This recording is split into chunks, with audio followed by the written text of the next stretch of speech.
So hello everyone, welcome to Web Education.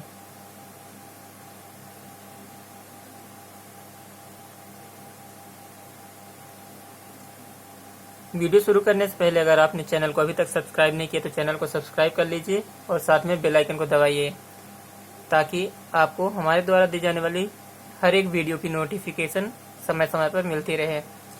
तो video शुरू करते हैं। इस वीडियो में हम देखेंगे क्या देखने वाले हैं, जो आपने नियम पढ़े थे गति के और उनसे रिलेटेड कुछ इक्वेशन पढ़े थे। कौन कौन से इक्वेशन है वो? v equals u plus a T, ये आपने पढ़ा है। v equals u plus a T पहला। दूसरा पढ़ा है s equals u t plus 1/2 ए टी स्क्वायर, है ना। फिर तीसरा पढ़ा है आपने, तीसरा है v square equals u square plus 2as। यहाँ पर मैं आपको बता दूं कुछ जो नोटेशन है। v क्या होता है? ये होती है फाइनल वेलोसिटी, ठीक है, फाइनल वेलोसिटी या फिर अंतिम वेग जो होता है, ठीक है। u बराबर क्या होता है? इनिशियल वेलोसिटी या फिर प्रारंभिक वेग, इनिशियल वेलोसिटी या फिर प्रारंभिक वेग, ठीक।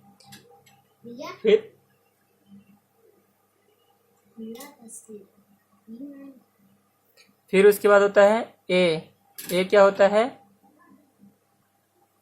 तो ए क्या होता है? ए इक्वल्स होता है एक्सेलरेशन या फिर त्वरण। इसी को बोलते हैं मंदन। कब मंदन बोलेंगे? जब एक्सेलरेशन निगेटिव होता है।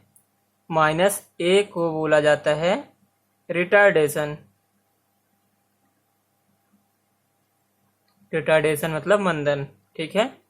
आपको ध्यान रखना है कि फॉर्मूले में कब माइनस ए लगाना है और कब ए लगाना है, सिर्फ ये चीज़ का बहुत ज़्यादा ध्यान रखना है। फिर उसके बाद एस क्या होता है? ठीक है, एस इक्वल्स होता है दूरी या फिर डिस्टेंस या दूरी होता है एस, ठीक। अब जो हमने तीन इक्वेशन देखे थे, ये वाली तीन इक्वेशन आपने देख ली है। पहली इक्वेशन, दूसरी इक्वेशन और ये तीसरी इक्वेशन। अब इनको लगाना कब कब है, प्रॉब्लम इनमें आती है। आपको फॉर्मूला तो याद है, v equals u plus a t, s equals u t plus half a t square, v square equals u square plus 2as। अब इनको आप लगाएंगे कब? मेन प्रॉब्लम ये है, ठीक है। तो पहली इक्वेशन क्या है हमारे पास? v equals u plus a T, पहली इक्वेशन ये है ना। अब इसको कब लगाएंगे? यहाँ पे टोटल कितनी चीज़ें हैं? v है, u है, a है और t है। टोटल 4 चीज़ें दे के रखी हैं। कोई भी इक्वेशन तभी काम करती है जब उसमें से एक अननोन हो, बाकी चीजें नोन हो। एक अज्ञात हो, एक अज्ञात दे के रखा हो और बाकी चीजें आपको ज्ञात हो, ठीक है। इसको अंग्रेजी में बोले तो अज्ञात को अननोन हो और ज्ञात मतलब नोन हो। आपके पास इतनी अगर जानकारी है तो उसके हिसाब से आप इक्वेशन लगाएंगे, ठीक। तो इस इक्वेशन में देखिए आपके पास टोटल कितनी चीज़ें? 4 चीज़ें हैं। कोई भी अब ये अगर इक्वेशन लगानी है आपको तो इसमें आपको 3 चीज़ें पता होनी चाहिए, ठीक है। कोई भी 3 चीज़ें, इन 4 चीज़ों में से कोई 3 चीज़ें आपको पास अगर दे के रखी हैं और चौथी चीज़ के बारे में पूछता है तब आप ये इक्वेशन लगा दोगे। अब इन 3 चीज़ों में से या तो वेलोसिटी दे के रखा हो, फाइनल वेलोसिटी दे दिया, इनिशियल वेलोसिटी दे दिया, एक्सीलरेशन दे दिया, ठीक है। ये 3 चीज़ें अगर दे दिया है तो ये क्या पूछेगा? फाइनली आपसे टाइम पूछेगा कि टाइम कितना लगा। या फिर इसने फाइनल वेलोसिटी दे दी, इनिशियल वेलोसिटी दे दी, टाइम दे दिया और क्या पूछ सकता है? एक्सीलरेशन पूछ सकता है, ठीक है, त्वरण पूछ सकता है। या फिर ऐसा कर सकता है ये कि ये दे दे, फाइनल वेलोसिटी दे दे, टाइम दे दे, एक्सेलरेशन दे दे और आपसे क्या पूछ लेगा, इनिशियल वेलोसिटी पूछ लेगा। ऐसे तो पूछेगा, ऐसा तो है नहीं कि ये दो चीज़ देगा और फिर कोई भी एक चीज़ को पूछेगा, ऐसा तो नहीं करेगा कभी भी। अगर कोई क्वेश्चन है तो उसमें तीन चीज़ें देगा और चौथी चीज़ के बारे में पूछेगा। इस टाइप से सॉल्व करते हैं। अब ये फॉर्मूला, आप इस फॉर्मूला आया कैसे, तो इसके बारे में एक देख लेते हैं। तो आप जानते हैं एक्सीलरेशन या त्वरण बराबर क्या होता है, वेग में परिवर्तन की दर को क्या बोलते हैं, वेग में परिवर्तन की दर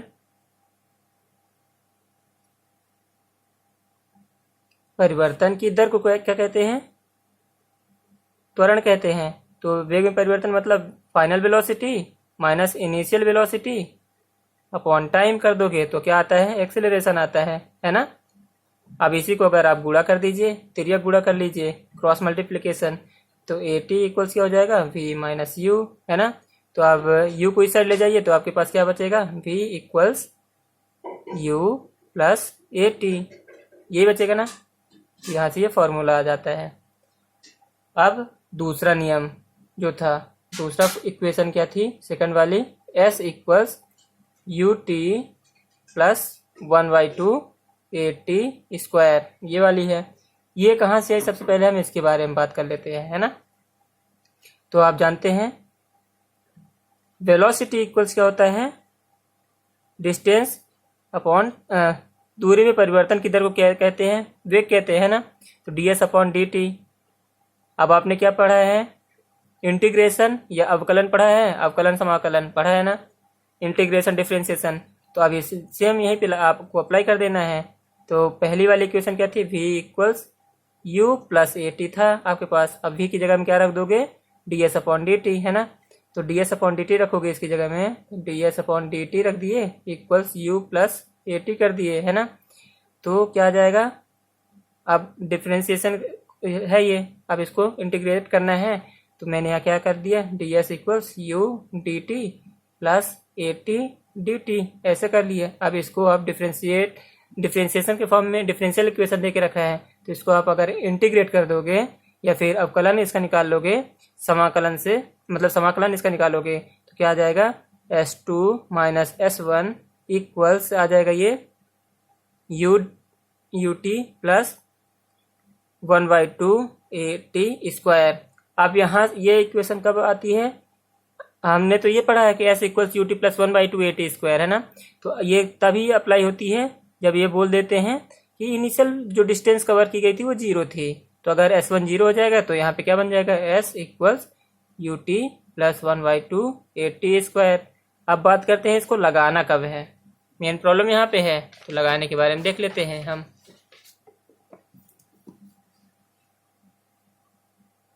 तो देखिए लगाएंगे कब, हमारे पास है S equals ut plus 1/2 AT square, है ना।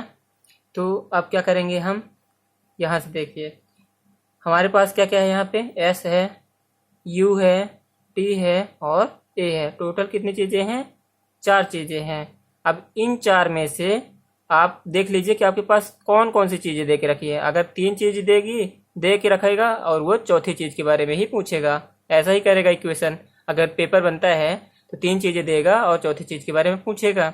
तो अगर इनमें से कोई भी 3 चीज़ें दे दिया है, प्रश्न पढ़ के आप देखिए कि वो 3 चीज़ें क्या दे के रखा है, ठीक है, और चौथी चीज़ वो है कौन सी।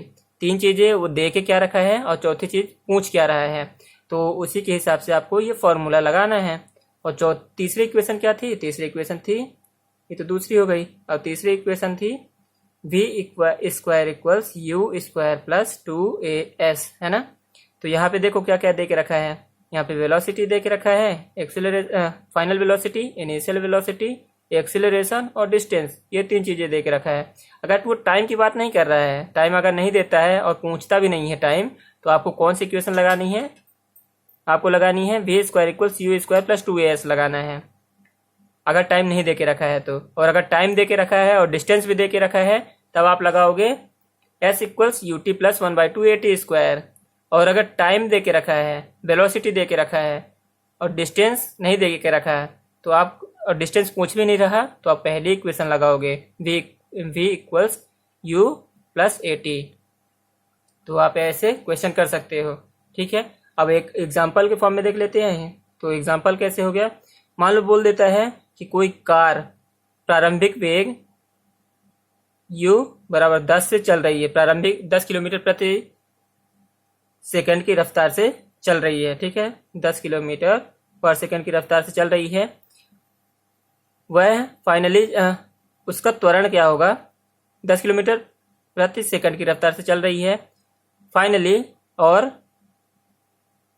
बोलता है 20 किलोमीटर प्रति सेकंड की रफ्तार को वह प्राप्त करती है। 20 किलोमीटर की रफ्तार को प्राप्त कर लेती है, तो मतलब फाइनल वेलोसिटी कितनी होगी इसकी, 20 किलोमीटर पर सेकंड, ठीक है। और इसको, इस वेलोसिटी को प्राप्त करने में उसे मान लो 5 सेकंड का टाइम लगा, 5 सेकंड का टाइम लगा है अगर इसको, तब आप बताइए कि गाड़ी का त्वरण क्या था, तब त्वरण क्या था, ऐसे पूछ सकता है ना। तो त्वरण क्या था गाड़ी का, तो त्वरण के लिए आप अगर फॉर्मूला, आपको त्वरण का फॉर्मूला याद है, त्वरण होता क्या है, तो त्वरण क्या होता है यहाँ से हम जानते हैं। पहली बात तो वेग में परिवर्तन की दर को क्या कहते हैं, त्वरण कहते हैं, वेग परिवर्तन की दर, ठीक है। तो वेग परिवर्तन की दर मतलब वेग किस रेट से चेंज हो रहा है, मतलब वेलोसिटी जो है वह किस रेट से चेंज हो रही है, तो फाइनल वेलोसिटी कितनी थी और माइनस इनिशियल वेलोसिटी कितनी थी, और इसको चेंज होने में टाइम कितना लगा, यही तो बनता है त्वरण, है ना। तो ए इक्वल्स क्या होता है, v minus you upon T, यही बन जाएगा, है ना। या फिर आपके पास जो पहला फॉर्मूला क्या था, v equals u plus a T था। अब देख लीजिए, इसको सॉल्व करेंगे तो फॉर्मूला कौन सा बनेगा, यही वाला फॉर्मूला बनेगा, v equals u plus a T. अब इस फॉर्मूले में रख दीजिए, फाइनल वेलोसिटी कितनी थी 20, इनिशियल वेलोसिटी कितनी दे के रखा है 10 किलोमीटर पर इससे चालू होता है, 20 किलोमीटर प्राप्त करता है। तो एक्सीलरेशन पूछ रहा है, ठीक है। देखिए क्या क्या रखा, पहले हम देख लेते हैं। इनिशियल वेलोसिटी कितना दे के रखा था उसने, 10 किलोमीटर पर सेकंड, और फाइनल वेलोसिटी मतलब 20 किलोमीटर प्रति सेकंड की रफ्तार को वह प्राप्त करता है, और टाइम है उसको कितना लगता है, 5 सेकंड का टाइम लगता है। तो वो क्या पूछ रहा है, एक्सीलरेशन पूछ रहा है। अब इसमें देख लीजिए क्या क्या दे के रखा और क्या पूछा इसने, u दे दिया, v दे दिया, t दे दिया, और a के बारे में पूछा है। तो आप कौन सा फॉर्मूला लगाओगे, फॉर्मूला कौन कौन से हैं आपके पास, v equals u plus a T है, s equals u t plus 1/2 ए टी स्क्वायर है, और तीसरा है v square equals u square plus 2as है। यही 3 फॉर्मूले हैं, इसके अलावा तो है नहीं। तो अब देख लो, जो आपके पास इसने दे के रखा था, v देखे दिया है, u दिया है, v दिया है, t दिया है, a दिया है। तो यह किस फॉर्मूले में आ रहे हैं, इस फॉर्मूले में देखो तो इसमें तो s आ गया, उसने s दिया नहीं है, a पूछ रहा है यहाँ पे। तो देखो मतलब v दे के रखा है, u दे के रखा है, a नहीं दिया है, और t दे के रखा है। तो एक चीज नहीं दिया है वो आप निकाल सकते हो। लेकिन अगर आप दूसरा फॉर्मूला लगाते हो तो क्या होगा, आपके पास s नहीं दिया उसने, a भी नहीं दिया उसने, u दिया है, t दिया है। तो आप 2 चीजें तो नहीं निकाल सकते एक फॉर्मूले से, तो आप इस फॉर्मूले को नहीं लगाओगे। फिर अगला वाला देख लो, तो अगले वाले में क्या दे के रखा है, v दिया है, u दिया है, a नहीं दिया, s भी नहीं दिया। तो क्या इस फॉर्मूले को लगा सकते हो, नहीं लगा सकते। तो आप कौन सा फॉर्मूला लगाओगे, v equals u plus a T लगाओगे। तो यहाँ से पता चल गया कैसे सॉल्व करना है। अब उस क्वेश्चन का आंसर क्या हो जाएगा, तो 20 इक्वल्स 10 प्लस a निकालना है कितना है, और 5 सेकंड का टाइम है। तो क्या हो जाएगा, 20 में से 10 घटा दोगे तो 10 आ जाएगा, इक्वल्स 5a। तो a इक्वल्स कितना हो जाएगा, 2 किलोमीटर पर सेकंड स्क्वायर हो जाएगा। आंसर आ जाएगा आपका ये। तो कैसा लगा वीडियो आप कमेंट करके मुझे बता सकते हैं। तब तक के लिए थैंक यू सो मच।